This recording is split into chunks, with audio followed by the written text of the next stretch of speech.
Hey guys, welcome. Jo here from 3 Times a Charm.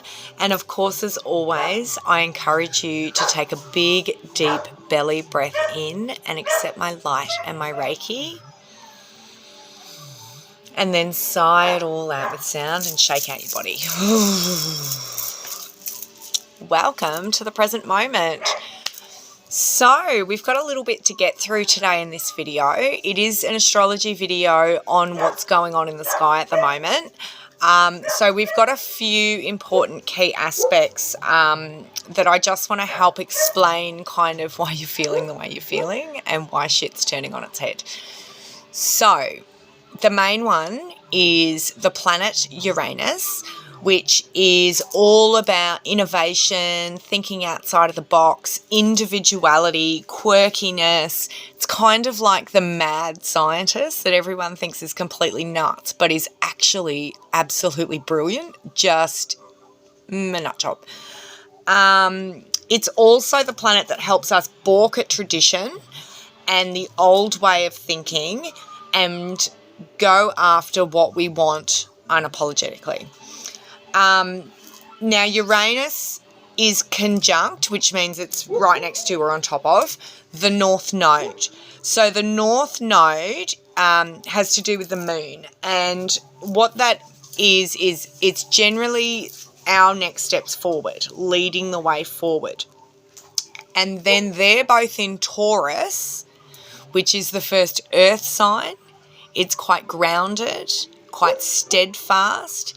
It governs our cash, our properties, all of our stuff, our material stuff.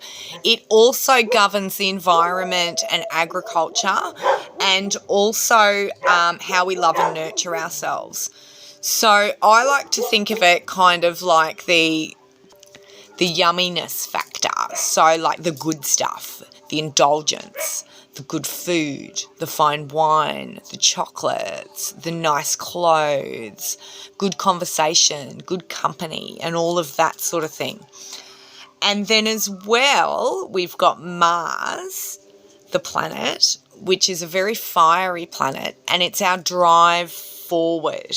And over the next couple of weeks, that's actually going to join Uranus in the North Node. It's already in Taurus, but it's in the early stages of Taurus. So over the next couple of weeks, as it moves forward and joins up with Uranus and Taurus, it's going to propel everything forward quickly. So let me just break all of that down for us. So we all have Taurus in our chart somewhere. So if you do know a little bit of astrology, or I can certainly help you with that one-on-one, is we have houses around our chart, which is the different parts of our lives. So depending on where Taurus is in your chart is specifically that area of your life where you can expect kind of the most kind of upheaval, but it's going to lead to the biggest types of growth. So it's quite a bit to take in. And I'm just looking through my notes so I don't forget anything here, and I've written quite a few notes down. Also with Uranus conjuncting the North Node, it's attracting people into our lives that ultimately encourage us to buck traditions that are preventing our growth as well. So just keep note for who's coming in and out of your life right now as well. And often, they can help us the most spiritually grow. So now this can all play out and is playing out kind of on the world stage as well at the moment. So the last time that Uranus was in Taurus was during World War II. And that was a huge upheaval and change to our foundations and the world as we knew it. Before that, it was the Great Depression. So again, going back in history and looking at it currently, is the world is about to change as we know it, but ultimately for the best. So things that haven't been working, traditions that we've followed for a long time that are actually no longer working for us, it's all about to get a big shake-up.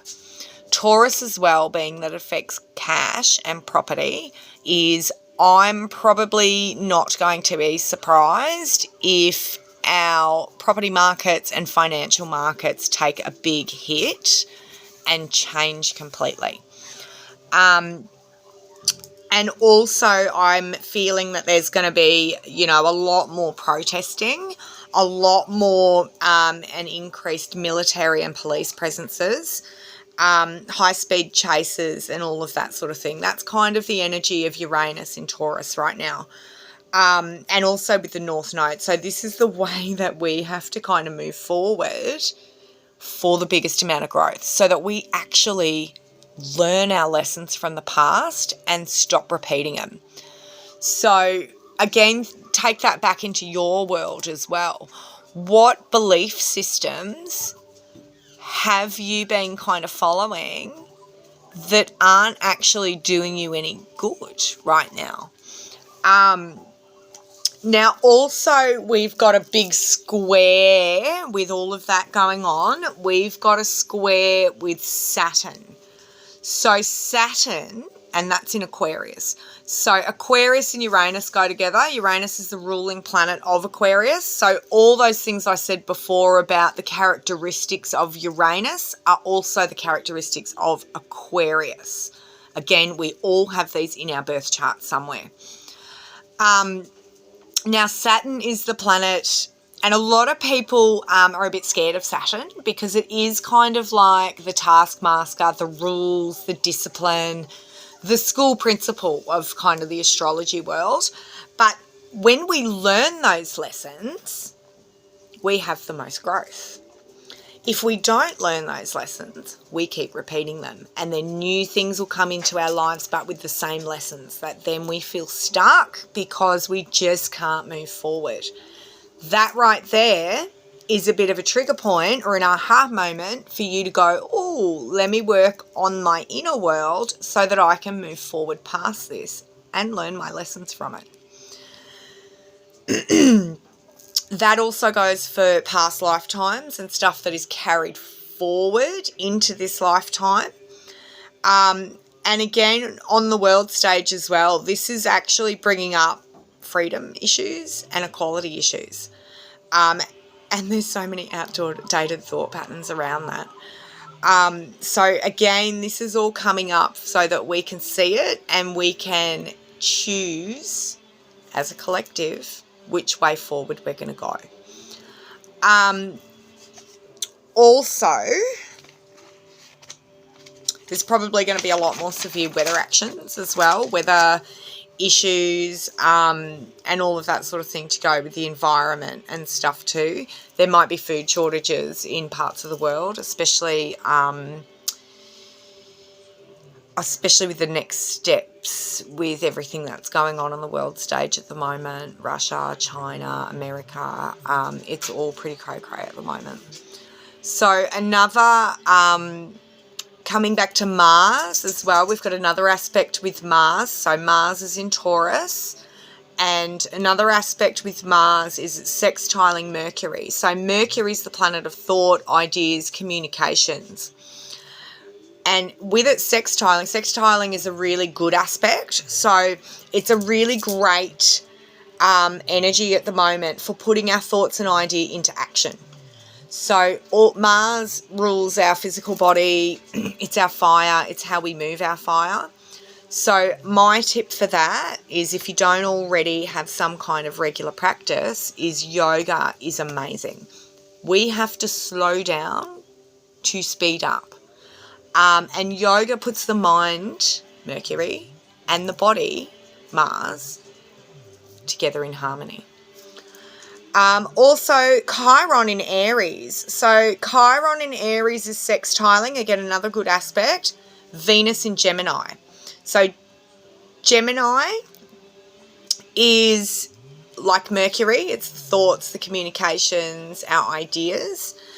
Chiron is life lessons, past life lessons, karmic lessons. And it being in Aries, a great propellation forward.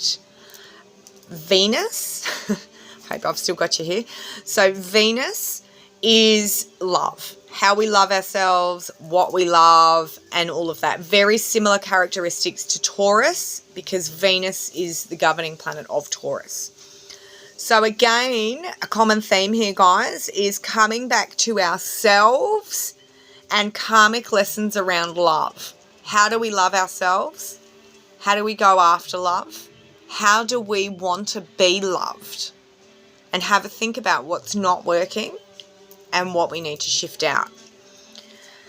And then again, just with that as well, is how do we communicate with ourselves as well? So are we being nice to ourselves, or are we being nasty to ourselves? Chiron as well, so the karmic lessons, is squaring, which is a challenging aspect, not a bad aspect, because challenges is where we grow. That's how we learn. So Chiron is squaring the Sun and Lilith in Cancer. So the Sun is us. It's essentially us and how we present to the world and our personalities. Lilith is kind of our inner bitch, how we are unapologetically us and how we go after stuff and where we put our boundaries down. So, and the fact that that's in Cancer, which is all about nourishing the home life, the home body, our inner worlds, our relationships, how do we nourish ourselves and those relationships that mean the most to us? And then again, we've also got another aspect between Neptune and Pisces. Neptune's in its home sign of Pisces, which is all about spirituality, creativity, emotions. And it's quincunxing, which is a bit of a disconnect between the moon in Libra, which is the moon is our inner world and Libra is kind of the harmonious relationships. So how do we need to create more emotional balance within ourselves and a more creative balance too? So I'm feeling with everything that I've just kind of said there is we really need to nourish ourselves through this. You need to stop being so harsh on yourself and know that you are uniquely you. So there's no other soul like yours, and there's only you that has your gifts to share with this world. How do you unapologetically want to show up in this physical world? So you're always going to attract the people to you of the same vibration. So the more you do the work on yourselves, the more water you drink, the more tapping you do, and all of that sort of stuff is how we can keep our vibrations high. When people and situations trigger us and make us flip our shit, then that's a really good point to start with on your inner selves. So, action steps. So tapping, of course, is amazing because then we can figure out what actually is the underlying root causes of our imbalances and our shit and our lessons and all of that sort of stuff. I've also written down a few journal prompts. So writing things out is a really great way to get out of our heads and get it out on the page. And then we can actually look back on that and, analyze it, go back over it and see what we can get from that. If you're not a writer, then you can absolutely, use your phone and record it. Creatives, get out and make some music, go and paint some stuff, go and build some sculptures and, however it is that you're creative, go do that. Especially with the Mars energy, that's all about moving our fire, moving. So if you're like all up in your head and all being, self-hating and all of that sort of stuff, then just go move your fire, go and do some yoga, go for a walk, go out in nature, go put your hands on a tree or, get grounded. That's the Taurus energy that we're in at the moment. Get grounded. Grounding can be as simple as eating some food and drinking some water, but mindfully. So as you're drinking, as you're eating, talking to yourself, this food's nourishing my body, it's helping me ground. Okay, so some questions that I think are really good journal prompts are, how can or how are you learning to be more self-sufficient? What do you value most?